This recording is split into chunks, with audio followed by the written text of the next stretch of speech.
Imagine being able to conjure 3D models simply by describing them with words or creating them with simple 2D images. It sounds like science fiction, but it's now a reality thanks to tools like Hunyuan-3D by Tencent. Today, I'm diving into this fascinating technology to see how we can leverage its potential to create unique art. My mission? To take a 3D model generated by AI and sculpt it into a captivating animation within the immersive world of Unreal Engine 5. Alright, now let's dive into the platform that made this 3D horse sculpture possible, Hunyuan-3D by Tencent. You will find a direct link to the website down in the description below. And the best part? It's completely free to use. Once you're on the site, you'll notice a clean and intuitive interface with 4 main sections. The AI Creation tab is where the magic happens with the text to 3D and image to 3D generation. The Laboratory section seems to offer more experimental or advanced features that we might explore in future videos. Workflow potentially provides tools for organizing your projects, and the Assets tab likely houses your generated models and other resources. While Hunyuan-3D offers a range of interesting functionalities, for this particular project, we'll be focusing entirely on the AI Creation tab. Even within this tab, you can already see a gallery of impressive 3D models that other users have created using the platform. It gives you a great sense of what's possible right out of the box.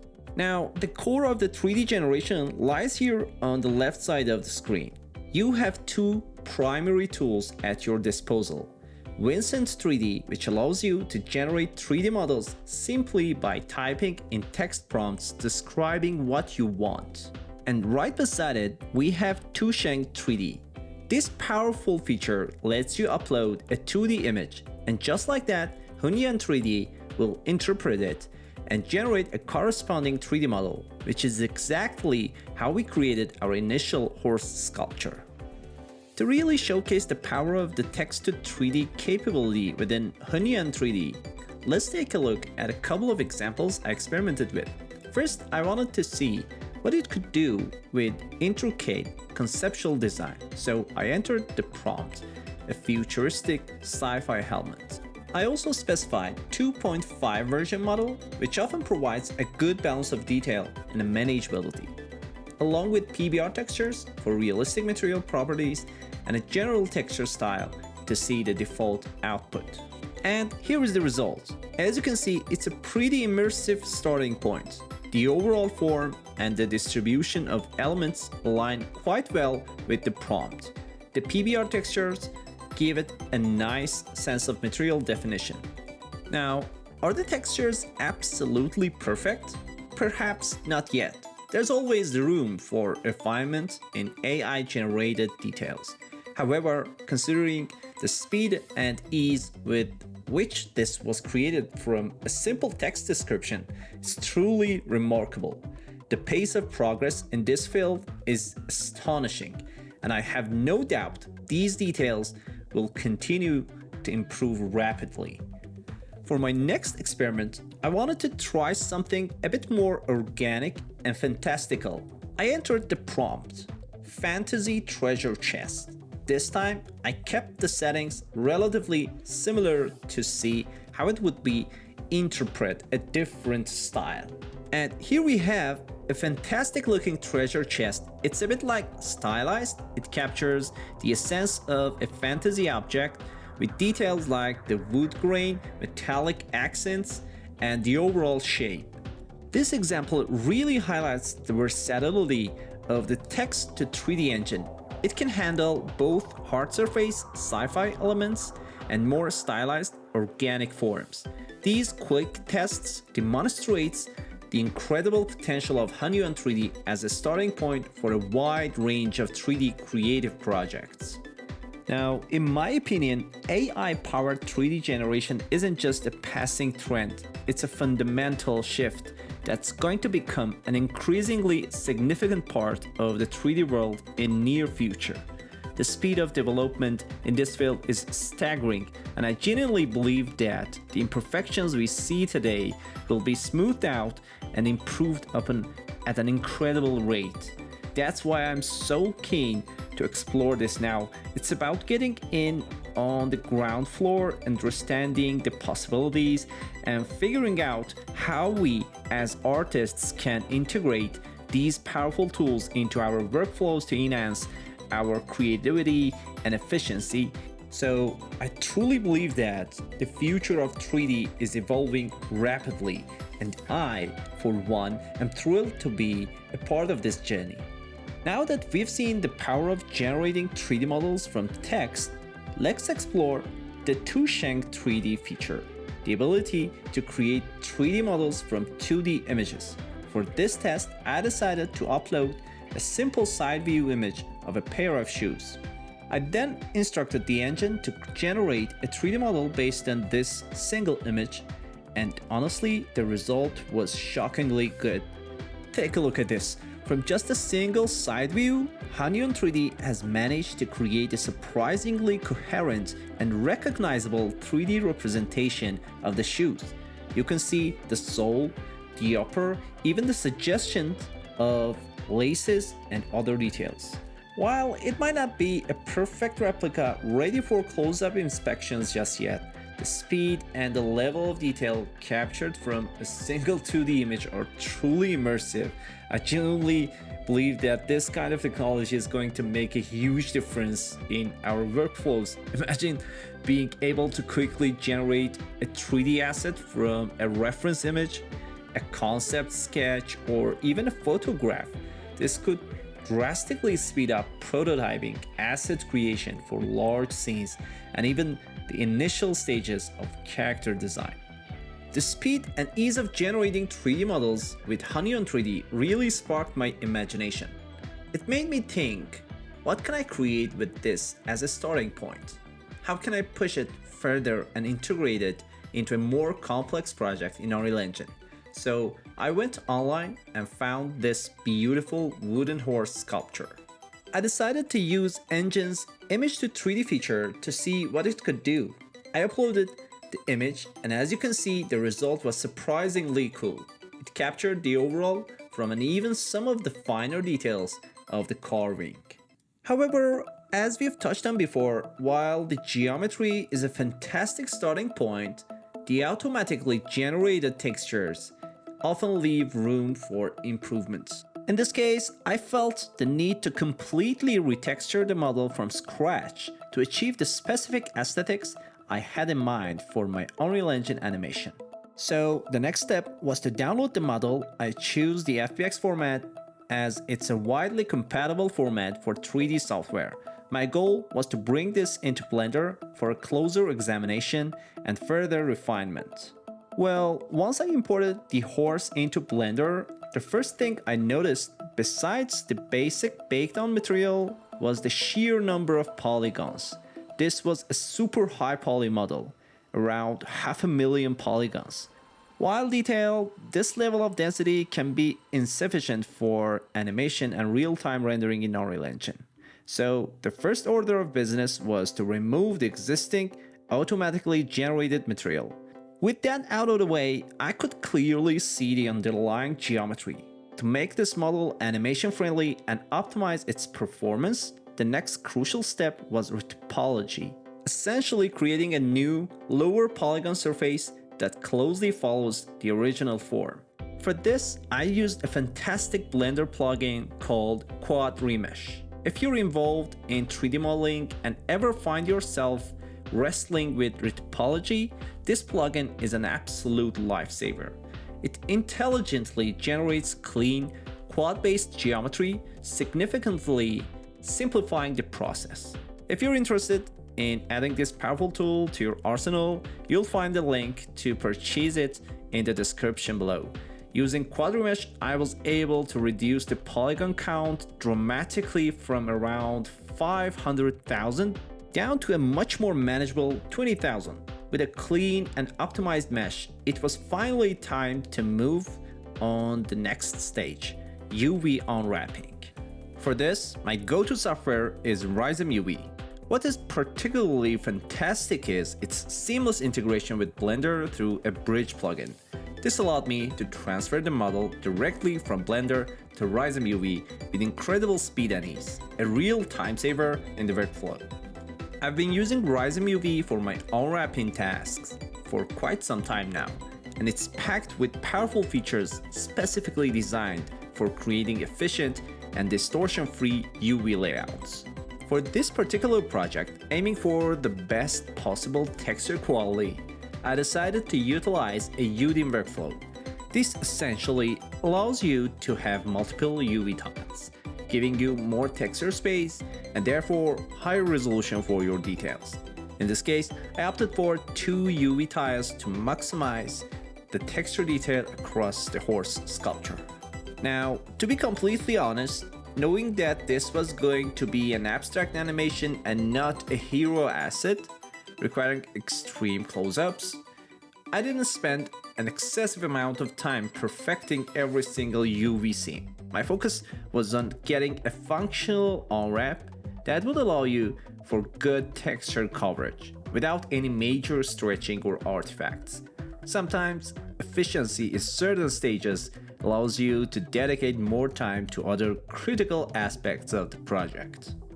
Once the unwrapping was complete in RizomUV, transferring the model back to Blender was just as smooth thanks to that brilliant bridge plugin.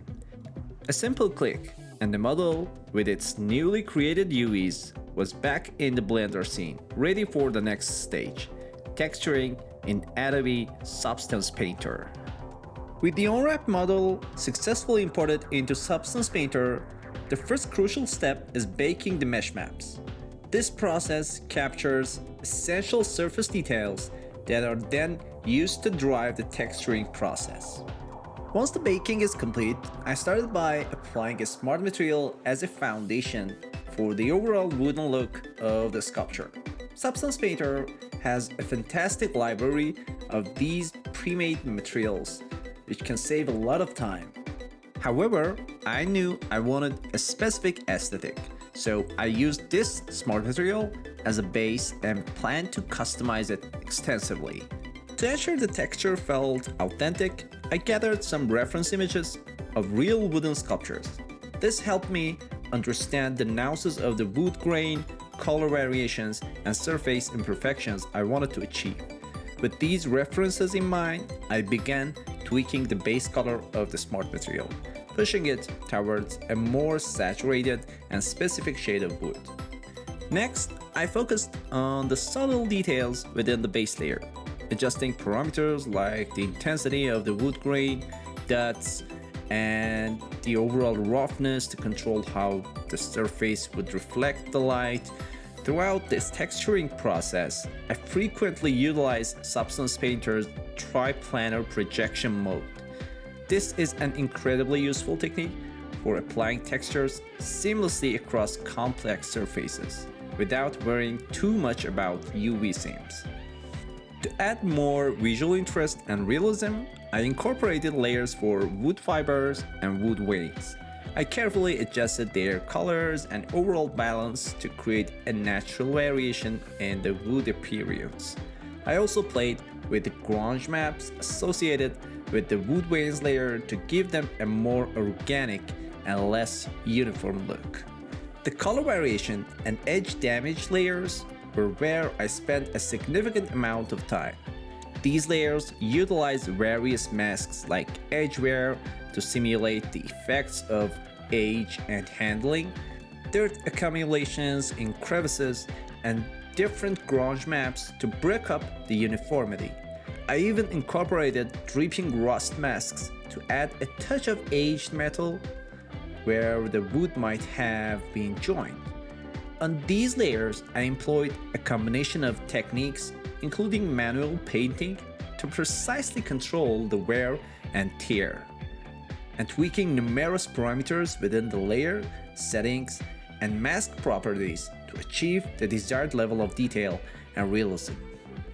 Finally, we had a few dirt layers with different masks and generators. These subtle layers helped to push the smaller details even further, adding a layer of grime and subtle imperfections that contribute to overall believability of the wooden sculpture. With the texturing complete, the next step was exporting these textures to Unreal Engine. I've actually created a custom export template in Substance Painter specifically tailored for how Unreal Engine handles materials. This ensures a streamlined and efficient transfer of all the necessary texture maps. While I plan to create a dedicated video explaining my custom template in detail soon, it's worth noting that Substance Painter also offers built-in export presets for various game engines, including Unreal, which work great right out of the box. And with the textures exported, it's finally time to jump into the exciting world of Unreal Engine and bring this AI-generated and meticulously textured horse sculpture to life through motion design. Well, I started by creating a dedicated motion design project, setting up a template optimized for animation and visual effects. The next step was to import the horse model and of course the textures. Because we used a UDIM workflow with multiple UV tiles, I had to enable the support virtual texture option in the project settings. This ensures that Unreal Engine can properly handle and display these high-resolution textures. Then came the crucial task of creating the material or shader in Unreal Engine. This involved connecting the various texture maps, base color, roughness, normal map, and others to define how the horse sculpture would look and react to light within the virtual environment. To add some dynamic movement and visual interest to the scene, I incorporated a cloner. Now, for those unfamiliar with motion design in Unreal Engine, a cloner is a powerful tool that allows you to duplicate an object, in this case our horse sculpture, multiple times, arranged in a specific pattern or layout. Think of it as creating an array or a grid of identical objects.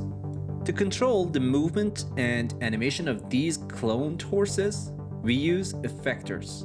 An effector is a modifier that can influence various properties of the cloned objects, such as their position, rotation, scale, or even their material. In this project, I linked a noise effector to the cloner. This allowed me to introduce subtle, organic variations in the location, pan, which is the same as yaw, and rotation of each horse, creating a dynamic and visually engaging effect. With the motion design elements in place, the next step was to set up the camera in Sequencer. I experimented with different camera angles and lenses to find the most visually compelling perspectives for the animation. Well, I was initially struggling to get the lighting exactly right. The scene felt a bit flat. That's when I decided to add a studio dome light, essentially creating a large spherical light source that evenly illuminates the entire scene.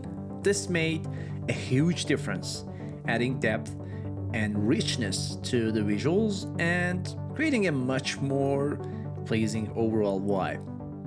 One small but important detail, I noticed that the roughness values in Unreal Engine weren't quite matching what I had in Substance Painter. To correct this, I used a simple multiply node and a constant vector in the material editor to fine-tune the roughness and ensure a consistent look. Finally, I added some subtle camera animations in Sequencer to add movement and dynamism to the scene. This involved creating keyframes for the camera's position, rotation, and focal length to guide the viewer's eye and create a sense of flow. And with the lighting, materials, motion design, and camera animations all dialed in, it was time for the final step, rendering. And that's it, from a 2D image to a fully animated 3D sculpture in Unreal Engine, all thanks to the power of AI and a bit of creative sense. This exploration just scratches the surface of what's possible when we embrace AI as a creative partner. Huge thanks to Hunyuan-3D for sponsoring this video and allowing me to share this exciting workflow with you. Remember to check out the link in the description to try Hunyuan-3D for yourself. It's free. I would love to hear your thoughts on this process. Let me know in the comments below if you would give this AI-assisted workflow a try. If you enjoyed this video and want to see more creative explorations and tutorials, don't forget to like this video and subscribe to the channel. Thanks so much for watching, and I'll catch you in the next one.